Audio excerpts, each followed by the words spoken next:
23 साल तक लोगों को इस्लाम की तरफ लाने के बाद अब रसूलुल्लाह सल्लल्लाहु अलैहि वसल्लम पूरे अरब के सरबराह बन चुके थे और पूरा अरब अपनी बुत परस्ती छोड़कर इस्लाम की तरफ बहुत तेजी से आ रहा था और ये इस्लामिक एम्पायर एक ग्लोबल पावर बन चुकी थी। लेकिन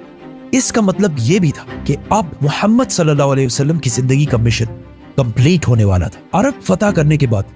ये खबर पूरी दुनिया तक पहुंची कि अरब में एक नबी आया है जिसने पहली बार पूरे अरब को एक ही खुदा के नाम पर यूनाइट कर दिया, जिसके बाद पूरी दुनिया में आप सल्लल्लाहु अलैहि वसल्लम के बारे में डिस्कशंस होने लगे और लोग आप सल्लल्लाहु अलैहि वसल्लम के बारे में जानने के लिए दूर दूर से आने लगे। जिसके बाद आप सल्लल्लाहु अलैहि वसल्लम अपनी जिंदगी के पहले और आखिरी हज की तरफ रवाना हुए और वहां उन्होंने हज्जतुल विदा का खुतबा दिया। इस खुतबे से सिर्फ 10 साल पहले जंगे बदर में आप सल्लल्लाहु अलैहि वसल्लम के साथ सिर्फ 313 लोग थे, लेकिन अब सिर्फ 10 साल बाद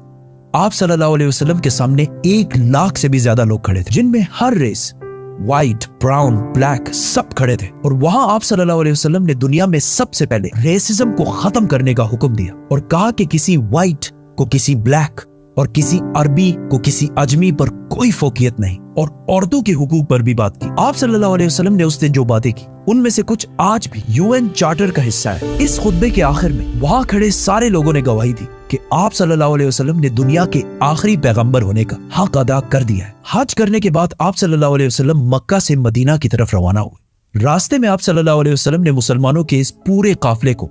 गदीर खुम का मशहूर खुतबा दिया, जिसमें हजारों मुसलमानों के सामने आप सल्लल्लाहु अलैहि वसल्लम ने फरमाया कि जिसका मौला मैं हूं उसका मौला अली है। इससे पहले गज़वा तबूक के मौके पर आप सल्लल्लाहु अलैहि वसल्लम हजरत अली रज़ियल्लाहु ताला अन्हु को अपनी जगह मदीना का लीडर बनाकर भी गए थे और आप सल्लल्लाहु अलैहि वसल्लम ने फरमाया था, अली की निस्बत मेरे साथ ऐसी ही है जैसे हारून अलैहिस्सलाम की मूसा अलैहिस्सलाम के साथ थी, लेकिन मेरे बाद कोई नबी नहीं आएगा। आप सल्लल्लाहु अलैहि वसल्लम ने वापस मदीना आकर एक फौज रोमन एम्पायर से जंग के लिए दोबारा तैयार की ताकि वो जंग मुता में शहीद होने वाले मुसलमानों का बदला ले सके, और इस फौज का लीडर ज़ैद बिन हारिसा के बेटे उसामा को बनाया, क्योंकि उनके वालिद ज़ैद बिन हारिसा जंग मुता में मुसलमानों के कमांडर थे और फिर उसी जंग में शहीद भी हुए थे। लेकिन अचानक एक दिन आप सल्लल्लाहु अलैहि वसल्लम की बीमारी शुरू हुई और आहिस्ता आहिस्ता ये बीमारी बढ़ती गई, जिसके बाद ये फौज आगे बढ़ने से रुक गई। बहुत सख्त बीमारी के बाद भी आप सल्लल्लाहु अलैहि वसल्लम मस्जिद नबवी में मुसलमानों को नमाज की इमामत कराते रहे, लेकिन आखिरी दिनों में आप सल्लल्लाहु अलैहि वसल्लम नमाज की इमामत भी ना कर सके और अबू बकर रज़ियल्लाहु ताला अन्हु को अपनी जगह नमाज पढ़ाने का हुक्म दिया। अपने आखिरी दिन आप सल्लल्लाहु अलैहि वसल्लम ने हजरत आयशा रज़ियल्लाहु ताला अन्हा के हुजरे में गुजारे, जो मस्जिद नबवी के बिल्कुल अटैच एक कमरा था। लेकिन इसके बाद आप सल्लल्लाहु अलैहि वसल्लम की बीमारी बढ़ती गई और अचानक एक दिन हजरत आयशा रज़ियल्लाहु ताला अन्हा के घर से आवाज आई कि आप सल्लल्लाहु अलैहि वसल्लम इस दुनिया से रहलत फरमा चुके हैं, जिस पर मदीना के लोग हैरान हो गए कि ये कैसे हो सकता है, क्योंकि उस वक्त आप सल्लल्लाहु अलैहि वसल्लम की उम्र सिर्फ 61 साल थी आज कल के कैलेंडर के मुताबिक, और इस्लामिक कैलेंडर के मुताबिक उनकी एज 63 साल थी। आहिस्ता आहिस्ता ये खबर पूरे मदीना में फैलती गई और मदीना के लोग जोर जोर से रोने लगे, जिस पर हजरत उमर रज़ियल्लाहु ताला अन्हु को गुस्सा आया और उन्होंने अपनी तलवार निकाली और कहा कि जो भी कहेगा कि रसूलुल्लाह सल्लल्लाहु अलैहि वसल्लम जिंदा नहीं है तो मैं उसका सर कलम कर दूंगा। वो हजरत मूसा अलैहिस्सलाम की तरह कुछ अरसे के लिए गए हैं और फिर वापस आ जाएंगे, क्योंकि फिरौन की गुलामी से आजाद होने के बाद जब बनी इसराइल डेजर्ट में 40 साल तक फिर रहे थे, हजरत मूसा अलैहिस्सलाम अपनी उम्मत को छोड़कर 40 दिन तक कोहे तूर पर अल्लाह से बात करने के लिए गए थे, जिसके बाद उनकी उम्मत बनी इसराइल ने यह सोचा था कि हजरत मूसा अलैहिस्सलाम वफात पा चुके हैं, लेकिन असल में मूसा अलैहिस्सलाम जिंदा थे और 40 दिन के बाद वापस आ गए थे। इसीलिए हजरत उमर रज़ियल्लाहु ताला अन्हु ने भी यही कहा कि रसूलुल्लाह सल्लल्लाहु अलैहि वसल्लम अल्लाह से मिलने के बाद वापस आ जाएंगे, और ये वो इसलिए कह रहे थे क्योंकि रसूलुल्लाह सल्लल्लाहु अलैहि वसल्लम हमेशा कहा करते थे कि एक दिन हम मुसलमान रोमन और पर्शियन एम्पायर दोनों को फतह करेंगे और मुसलमान दुनिया की सबसे ताकतवर कौम बनेगी। तो अब ये कैसे हो सकता था कि ये सब हुए बगैर आप सल्लल्लाहु अलैहि वसल्लम मुसलमानों को छोड़कर चले जाए। लेकिन हजरत उमर रज़ियल्लाहु ताला अन्हु को इस बात का पता नहीं था कि एक दिन अल्लाह उन्हीं के हाथों ये सारे इलाके फतह करेगा। हजरत उमर रज़ियल्लाहु ताला अन्हु तलवार लेके मस्जिद नबवी में खड़े रहे, जबकि अबू बकर रज़ियल्लाहु ताला अन्हु जो रसूलुल्लाह सल्लल्लाहु अलैहि वसल्लम के सबसे क्लोज दोस्त थे, वो अपनी बेटी हजरत आयशा रज़ियल्लाहु ताला अन्हा के हुजरे में आप सल्लल्लाहु अलैहि वसल्लम के पास गए, उनके माथे पर बोसा दिया। हजरत उमर रज़ियल्लाहु ताला अन्हु अब भी तलवार लेकर खड़े थे और लोगों को आप सल्लल्लाहु अलैहि वसल्लम की वफात के बारे में बोलने से रोक रहे थे। लेकिन हजरत अबू बकर रज़ियल्लाहु ताला अन्हु रसूलुल्लाह सल्लल्लाहु अलैहि वसल्लम के मिंबर पर चढ़े और कहा, उमर बैठ जा। लेकिन हजरत उमर फिर भी खड़े रहे। तो हजरत अबू बकर रज़ियल्लाहु ताला अन्हु ने सबसे कहा कि उमर को छोड़ दो, और फिर अपनी जिंदगी की सबसे अहम स्पीच शुरू की। हजरत अबू बकर रज़ियल्लाहु ताला अन्हु के बारे में सबको पता था कि जब भी आप सल्लल्लाहु अलैहि वसल्लम कोई बात करते थे तो सबसे पहले रोने वाले अबू बकर रज़ियल्लाहु ताला अन्हु होते थे। लेकिन जिस दिन सारा मदीना जोर जोर से रो रहा था, उस दिन अबू बकर रज़ियल्लाहु ताला अन्हु ने अपने गम को कंट्रोल किया, क्योंकि उन्हें पता था कि आज ये सिर्फ रोने का दिन नहीं है, बल्कि रसूलुल्लाह सल्लल्लाहु अलैहि वसल्लम के मिशन को आगे बढ़ाने का दिन है। तो वो रसूलुल्लाह सल्लल्लाहु अलैहि वसल्लम के मिंबर पर खड़े हुए और सब मुसलमानों को मुखातिब करते हुए कहा, ऐ मुसलमानों, तुम में से जो मोहम्मद की इबादत करता था वो जान ले कि मोहम्मद वफात पा चुके हैं, और तुम में से जो अल्लाह की इबादत करता था वो जान ले कि अल्लाह जिंदा है और उसे कभी मौत नहीं आएगी। जिसके बाद उन्होंने कुरान की वो आयत सुनाई जो जंगे ओहद के बाद नाजिल हुई थी, कि जब जंगे ओहद में मुसलमान बहुत सख्त टाइम से गुजर रहे थे, कुछ दुश्मनों ने मसअब बिन उमैर रज़ियल्लाहु ताला अन्हु को शहीद कर दिया। जिसके बाद जंग के दरमियान ही मुसलमानों में यह अफवाह फैल गई कि रसूलुल्लाह सल्लल्लाहु अलैहि वसल्लम को शहीद कर दिया गया, क्योंकि मसअब बिन उमैर रज़ियल्लाहु ताला अन्हु की सूरत रसूलुल्लाह सल्लल्लाहु अलैहि वसल्लम से बहुत मिलती जुलती थी। ये जंगे ओहद हिजरत के 3 साल बाद हुई थी, और इन 3 सालों में भी मुसलमान आप सल्लल्लाहु अलैहि वसल्लम से इतने अटैच हो गए थे कि उनकी शहादत की खबर सुनते ही मुसलमानों का सारा हौसला टूट गया, और कुछ सहाबा तो जंग के दरमियान ही बैठकर रोने लगे, और मुसलमान बिल्कुल जंग छोड़ने के करीब आ गए। जिसके बाद अल्लाह ने कुरान में फरमाया था कि मोहम्मद तो सिर्फ एक रसूल है, जिनसे पहले और भी रसूल गुजर चुके हैं, तो अगर मोहम्मद वफात हो जाए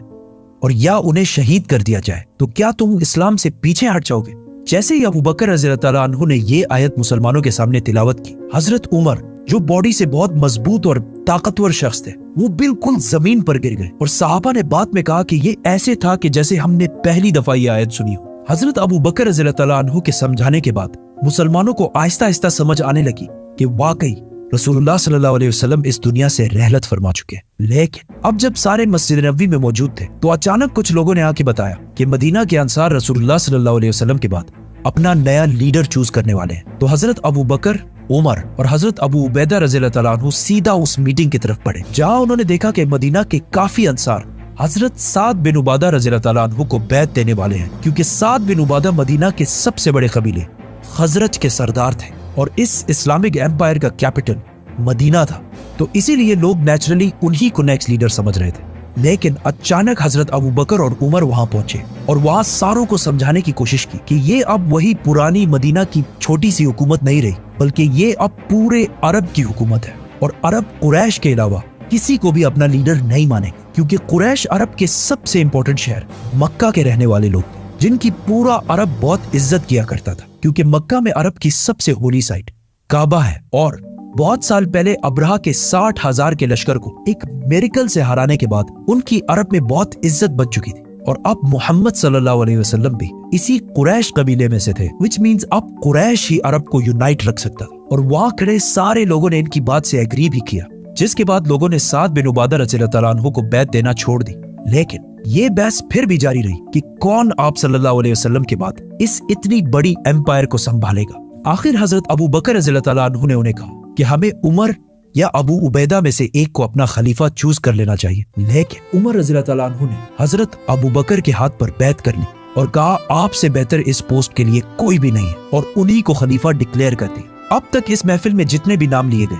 उन सारों में से किसी पर भी इत्तेफाक नहीं हो रहा था। जैसे ही हजरत उमर ने अबू बकर रज़ियल्लाहु ताला अन्हु का नाम लिया, वहां सारे ही इस बात पर राजी हुए और सब ने हजरत अबू बकर रज़ियल्लाहु ताला अन्हु के हाथ पर बैत कर ली, और इस तरह कुछ ही टाइम में इस इतनी बड़ी एम्पायर का खलीफा मुसलमानों के दरमियान मशवरे से सेलेक्ट कर लिया गया, जबकि बाकी सारे एम्पायर्स में हमेशा बहुत खून खराबे के बाद यह फैसला होता था। और आखिर हजरत अबू बकर रज़ियल्लाहु ताला अन्हु 59 ईयर्स की एज में खलीफा बने। लेकिन इस सारे मीटिंग में एक शख्सियत मौजूद नहीं थी, हजरत अली रज़ियल्लाहु ताला अन्हु, क्योंकि वो आप सल्लल्लाहु अलैहि वसल्लम की तदफीन में मसरूफ थे। जब हजरत अली रज़ियल्लाहु ताला अन्हु को इस मीटिंग का पता चला, तो उन्होंने हजरत अबू बकर रज़ियल्लाहु ताला अन्हु के हाथ पर बैत नहीं की, इस बात पर कि ये इतना बड़ा फैसला रसूलुल्लाह सल्लल्लाहु अलैहि वसल्लम के खानदान की गैर मौजूदगी में क्यों कर लिया गया। जिसके कुछ अरसे बाद अबू सुफियान रज़ियल्लाहु ताला अन्हु, जो अभी कुछ ही अरसा पहले मुसलमान हुए थे, उन्होंने हजरत अली के पास आकर कहा कि अबू बकर रज़ियल्लाहु ताला अन्हु कुरैश के बहुत कमजोर कबीले से, अगर आप कहें तो मैं उनके खिलाफ एक फौज जमा कर देता हूँ। लेकिन हजरत अली ने उनको ऐसा करने से बिल्कुल इनकार कर दिया और इस वाक़े के कुछ ही अरसे बाद हजरत अली रज़ियल्लाहु ताला अन्हु ने सारे मुसलमानों के सामने हजरत अबू बकर रज़ियल्लाहु ताला अन्हु के हाथ पर बैत कर ली और इसके बाद इस खिलाफत को संभालने और आगे बढ़ाने में बहुत मेन किरदार अदा करते रहे। ये बहुत एक कंट्रोवर्शियल मसला है क्योंकि आज तक मुसलमानों के दो बड़े ग्रुप्स का इस पर इख्तिलाफ है। दुनिया के सारे मुसलमानों में 87% सुन्नी है जो कहते हैं कि आप सल्लल्लाहु अलैहि वसल्लम ने अपनी वफात से पहले किसी को अपना सक्सेसर खलीफा नहीं चुना और मुसलमानों ने खुद मशवरे से फैसला करके हजरत अबू बकर रज़ियल्लाहु ताला अन्हु को खलीफा चुनकर बिल्कुल सही किया। और मुसलमानों में 13% शिया जो कहते हैं कि नहीं, आप सल्लल्लाहु अलैहि वसल्लम ने हजरत अली रज़ियल्लाहु ताला अन्हु को गदीर खुम के खुतबे में क्लियरली अपने बात नेक्स्ट खलीफा डिक्लेयर कर दिया था। ये इन दोनों साइड्स के व्यूज है। आप सल्लल्लाहु अलैहि वसल्लम के बाद मुसलमानों के पहले खलीफा अबू बकर रज़ियल्लाहु ताला अन्हु बने। खलीफा बनने के बाद हजरत अबू बकर रज़ियल्लाहु ताला अन्हु अगले ही दिन अपनी कपड़ों की दुकान पर आए तो सहाबा ने पूछा कि आप यहाँ क्या कर रहे हैं? तो उन्होंने कहा अगर मैं कारोबार नहीं करूंगा तो अपनी फैमिली को कैसे खिलाऊंगा? जिस पर मुसलमानों ने कहा कि हम आपकी कोई तनख्वाह सैलरी सेट कर देते हैं। जिस पर अबू बकर रज़ियल्लाहु ताला अन्हु ने कहा तो फिर मेरी सैलरी एक आम मजदूर के सैलरी के बराबर सेट की जाए। लेकिन सहाबा ने कहा कि मजदूर की सैलरी तो बहुत कम होती है। तो हजरत अबू बकर रज़ियल्लाहु ताला अन्हु ने कहा